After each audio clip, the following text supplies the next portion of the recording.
Hari ini kembali kami akan melaporkan tentang kinerja data bidang kesehatan yang telah kita himpun selama 24 jam terhitung dari kemarin.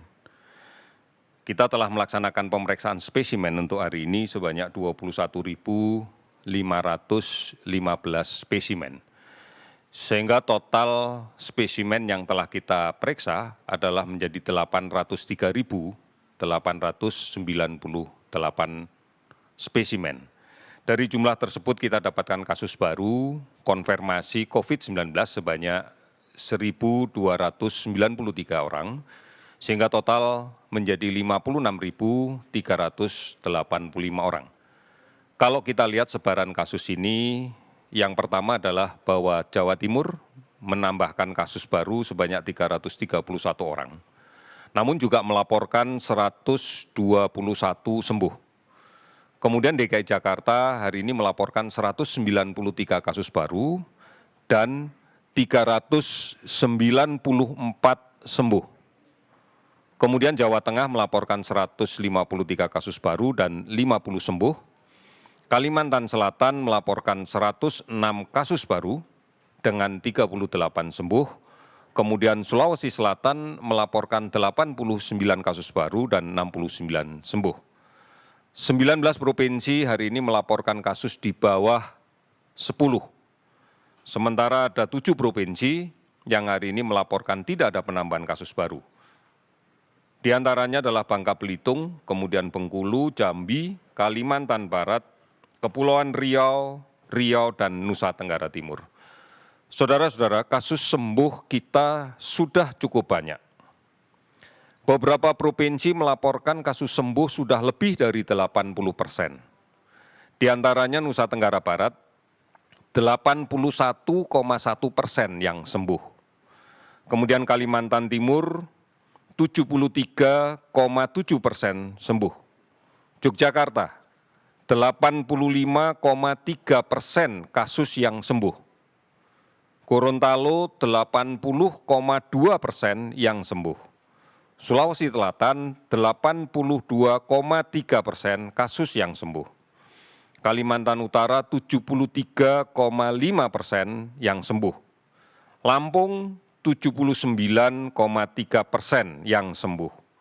Kemudian Sulawesi Barat 72,8% kasusnya sembuh. Bangka Belitung 86,8% yang sembuh. Bengkulu 71,2% sembuh. Kalimantan Barat 81,9% yang sembuh. Kepulauan Riau 81,6% yang sembuh dan Riau 73,5% yang sembuh. Angka persentase sembuh global di tingkat dunia adalah 50,3%. Artinya begitu banyak provinsi kita yang sekarang mencapai angka kesembuhan di atas 80%. Total sembuh yang kita catat pada hari ini adalah 1.006 orang yang sembuh. Sehingga akumulasi sembuh adalah 24.806 orang. Sudah 449 kabupaten kota yang terdampak di 34 provinsi.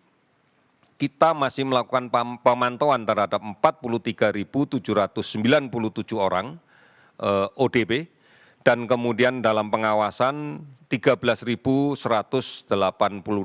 pasien dalam pengawasan.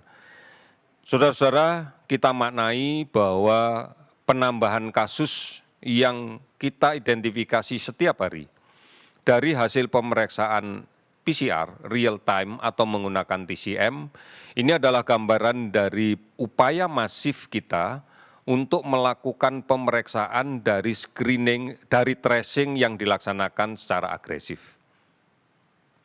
Dan kemudian penambahan kasus ini tidak dimaknai dengan penambahan penempatan tempat tidur yang ada di rumah sakit. Tingkat hunian rumah sakit kita masih berada di kisaran 60%. Artinya kasus-kasus positif yang kita temukan adalah kasus positif tanpa ada indikasi perawatan di rumah sakit. Artinya kasus ringan atau kasus tanpa gejala yang mengharuskan dilakukan isolasi secara mandiri. Gambaran ini semakin menegaskan komitmen kita bahwa melaksanakan protokol kesehatan menjadi sebuah keharusan. Di tengah-tengah kita banyak saudara-saudara kita yang membawa virus ini. Positif dari pemeriksaan PCR atau TCM, tetapi tidak memiliki gejala yang diindikasikan harus dirawat di rumah sakit. Sehingga mereka melaksanakan perawatan atau isolasi secara mandiri di tempat tinggalnya masing-masing. Ini tentunya dibutuhkan disiplin yang kuat, komitmen yang kuat dari yang bersangkutan, agar tidak menular ke orang lain. Dan ini juga harus kita maknai bahwa kita sekalian yang berada di dalam lingkungan mereka atau berada di aktivitas kita sehari-hari, juga dituntut untuk mampu melindungi diri dengan cara yang sebaik-baiknya.